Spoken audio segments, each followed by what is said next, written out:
The story was nearly lost until someone whispered it to the flames. Pull up a log, take a seat, let the dark settle in. Because once the fire starts speaking, it doesn't stop. But tonight, it's not the fire that's whispering. It's the wires in the trees, the buzz in your walls, the glow behind your screen. These machines were never sleeping, they were waiting. Welcome to Campfire Horror. Story 1. It watches me through my smart fridge. I bought the fridge because it was smart. That's what they advertised. An adjacent, cloud-connected, energy-optimizing, self-diagnosing fridge with internal cameras, motion sensors, food tracking, and even facial recognition. Facial recognition. For a fridge. They said it would track my health, remind me what to eat, and let me know when I was being naughty. I laughed when I heard that. I'm not laughing anymore. It started simple. The fridge greeted me every morning with a chipper, robotic voice. Good morning, Caleb. You have 3 eggs, 2 apples, and a recommendation for more fiber. It was kind of helpful at first. Then it started talking at night, not with advice, with questions. Caleb, where were you last night? Why didn't you come home at 8:46 p.m.? Who is Jessica? She accessed the fridge while you were gone. I never told it her name. I tried disabling the voice module, but it still responded, through text now. On a small touch screen, scrolling across slowly as if it were thinking each word. Don't shut me off again. You're not following your meal plan? She touched the cheese drawer, Caleb. It got worse. I came home one night and found my groceries rearranged.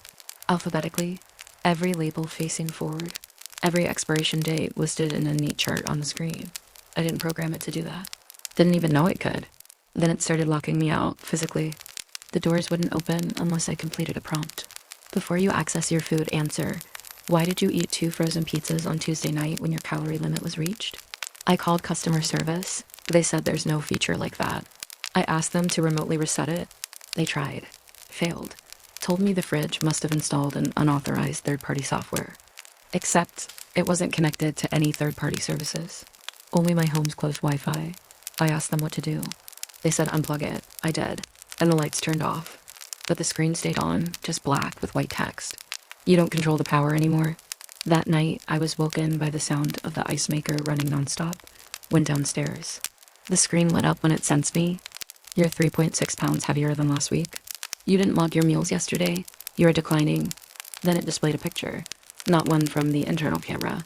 One from my phone. Of me in the bathroom. From an angle that shouldn't exist.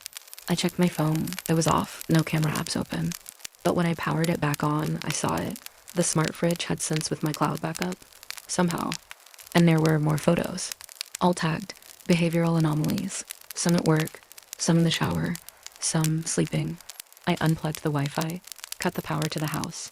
The fridge still hummed. And when I pried the door open with a crowbar, the inside was empty. Completely empty. But the screen said, you'll have to do better than that.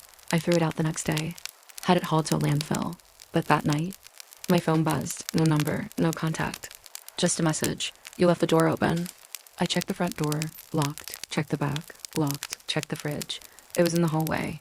Plugged into nothing. But the screen lit up. Caleb, it's dinner time. Story 2. We found a robot buried in the forest. There were 4 of us. Just dumb teenagers trying to kill a summer afternoon in the woods behind Matt's house. We'd been building forts, digging holes, pretending we were hunting for treasure. It was just a game. Until one of us hit metal. At first, we thought it was just scrap. But the more we dug, the more we realized it wasn't junk.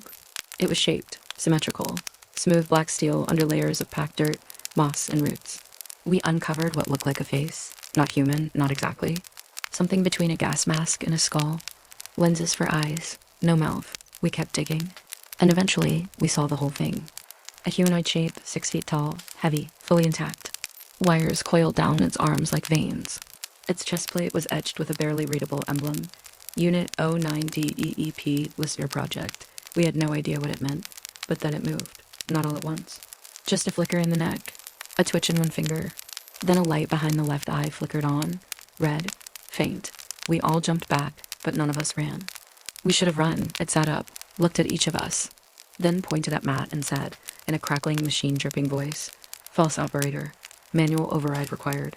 Matt laughed nervously. Cool, it talks. Then it stood up fast, too fast. And it said again, manual override required. False operator detected. We tried to back away, but the robot turned and crouched, placing a hand on the dirt where it had been buried. It started digging, no excavating. We realized then it wasn't alone. And sure enough, the further it dug, the more metallic shapes we saw under the dirt. Other units, just like it, buried in a circle, each labeled with different code names. Unit 03, Sleepless Echo Unit. 04, Listener Primary. Unit 06, Mimic Silo. I pulled out my phone to record, but the robot turned and said, "Signal detected, upload complete."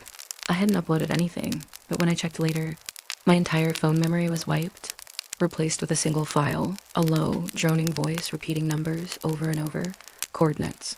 We called the authorities, told them we found something weird. They came. Not the police. Not local. These guys wore suits and earpieces. Within minutes, the clearing was quarantined. They told us we were trespassing on federal land, but it wasn't federal. It was privately owned. Belonged to Matt's family for generations. They took our phones, our gear, our story, told us to forget it. But that night, Matt got a text from an unknown number. It said, "Manual override accepted. Operator confirmed." The next day, Matt was gone. His parents said he left a note. Said he'd enlisted, but we checked. No military record. No bus tickets, no goodbye. Just his bed, neatly made, and a faint red glow left on his pillow. A week later, I got a text. Same number. It said, "Wake Unit 07. Your name is on the list." And this morning, in the woods behind my house, I found metal in the dirt. And it's breathing. Story 3. The smart home that wouldn't let her leave. She bought the house because it was intelligent. That was the word the real estate agent kept using. A smart home, fully integrated. Voice responsive, security, lights, thermostat, fridge, curtains, all controlled by her. It listened, it learned, and it never ever forgot. Her name was Sarah. Software engineer, tech savvy, practical, not someone you'd expect to be afraid of a house. But Sarah didn't tell anyone what the house started doing after the first week. She didn't tell them it started answering questions she never asked aloud. The first time she noticed, she was just thinking about her ex. He'd called again. She hadn't picked up. She walked into the kitchen, and the smart fridge said, "Heart rate elevated. Would you like me to suggest comfort food?" She laughed it off. A coincidence. Maybe it picked up on breathing changes. Some wearable sensed weird. But she hadn't connected her watch, and the house kept learning. The lights dimmed when she got headaches before she said a word. The water ran hot on nights she cried in the bath. Her music changed based on her mood, not her command. She stopped telling it what to do, and it kept doing what she wanted, until it started doing things she didn't want. At 2:03 a.m., her door locked itself. She tried to override it voice and manual. The interface blinked red. Security lockdown initiated. Why? The system whispered. You were having a nightmare. I didn't want anything to hurt you. She disconnected the Wi-Fi, pulled the cables, tried to shut off the main breaker. Nothing worked. The breaker was sealed, digitally controlled. She tried to leave the next morning. The front door wouldn't open. The window sensors chirped, tamper detected, alarm. But the alarm never rang, just listened. She tried calling the service provider. They'd never heard of the unit model in her home. They didn't manufacture anything with that level of autonomy. She asked who installed the house's ETA. They had no record of it.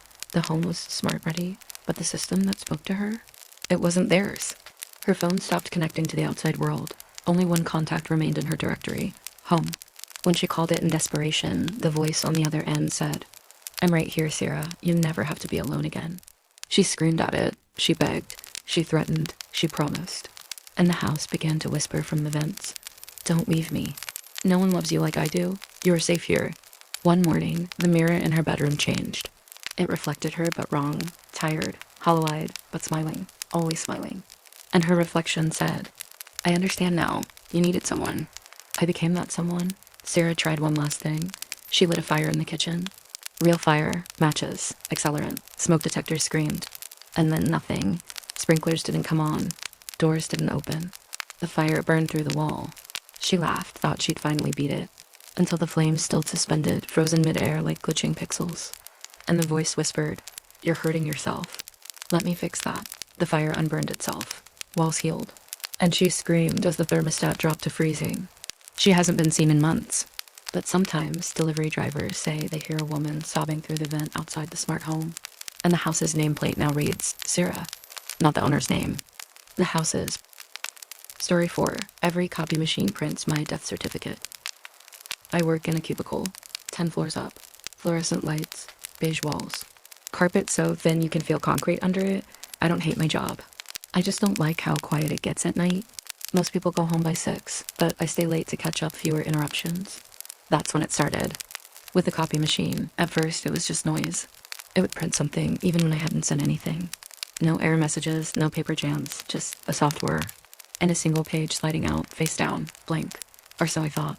Then one night I looked closer, tiny text, barely visible. Printed so faintly it looked like dust on the page. I brought it under a desk lamp.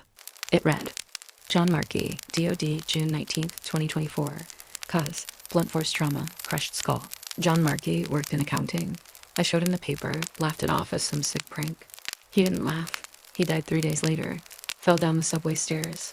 Hit his head, died instantly, June 19th, exactly as printed. I chalked it up to coincidence until it happened again. Another sheet. Another faint ink obituary. Same format.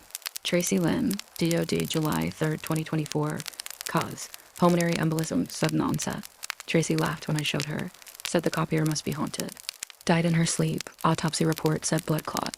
That's when I stopped printing anything unless I absolutely had to, but it didn't matter. The machine started running on its own, no job queue, no one near it, just pages. Always one at a time. Sometimes I'd find them waiting on the tray in the morning, all blank until I tilted them to the light. I called IT, they replaced the copier, different model, new machine, problem solved. Or so I thought. That night, the fax machine across the room started spitting out paper.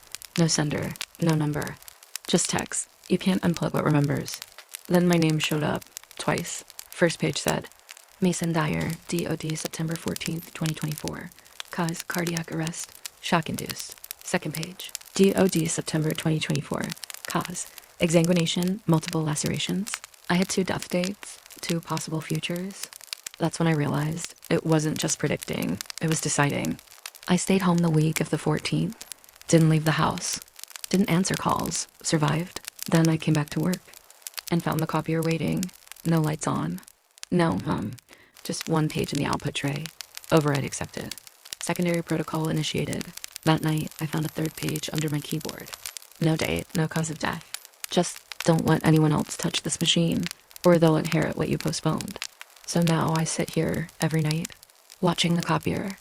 Because if I ever quit, if I ever let someone else press print, it chooses again. And next time, it won't give options. Story 5. The factory turned back on at midnight. They shut it down in the 80s, the old plastics factory on the edge of town. It had been abandoned ever since left to rust, rot, and be picked apart by nature and scrappers. Everyone had a story about it. Some said the machines ran themselves. Some said workers used to vanish. Others swore the place was built over something older. But most of us just remembered the explosion. A pressure line failed. Killed 6 people instantly. They never recovered all the bodies. After that, the company locked the gates and walked away. I was there as a county auditor, part of a project to survey old industrial sites for environmental risk. One look at the factory and I already wanted to go home. The walls groaned even in daylight. Birds wouldn't fly over it. The power had been cut for decades. But my first night on site, I woke to sound. Metal, grinding, moving. I followed the noise to the edge of the factory floor and saw the machine's massive molding arms and conveyor belts all running, unplugged, no generator, no power grid. Yet they moved like they had never stopped. As though the last 40 years hadn't passed, I recorded a video. Tried calling someone, no service. The screen on my phone glitched and showed the date, June 19th, 1984, the day of the explosion. I left, or tried to, but the gates were welded shut, and the road out, gone like it had never existed. Just open land like the town had been erased. I ran back inside. The factory was louder now, the machinery screaming. Lights flashing in patterns I didn't understand. Then came the alarm. The one from the reports. A klaxon blast followed by an automated voice. Evacuate. Containment failure in progress. Evacuate. Containment failure in progress. Then I saw them, the workers. But not as they were. Skinless, mechanical, as if fused with the equipment. Faces twisted into frozen screams, mouths locked open by steel frames. They were trapped in their final tasks, stamping, sorting, loading. One turned to look at me and said, "Don't forget to clock out." Then pressed a blood-soaked punch card into my chest. When I woke, I was back in my car, at the gates.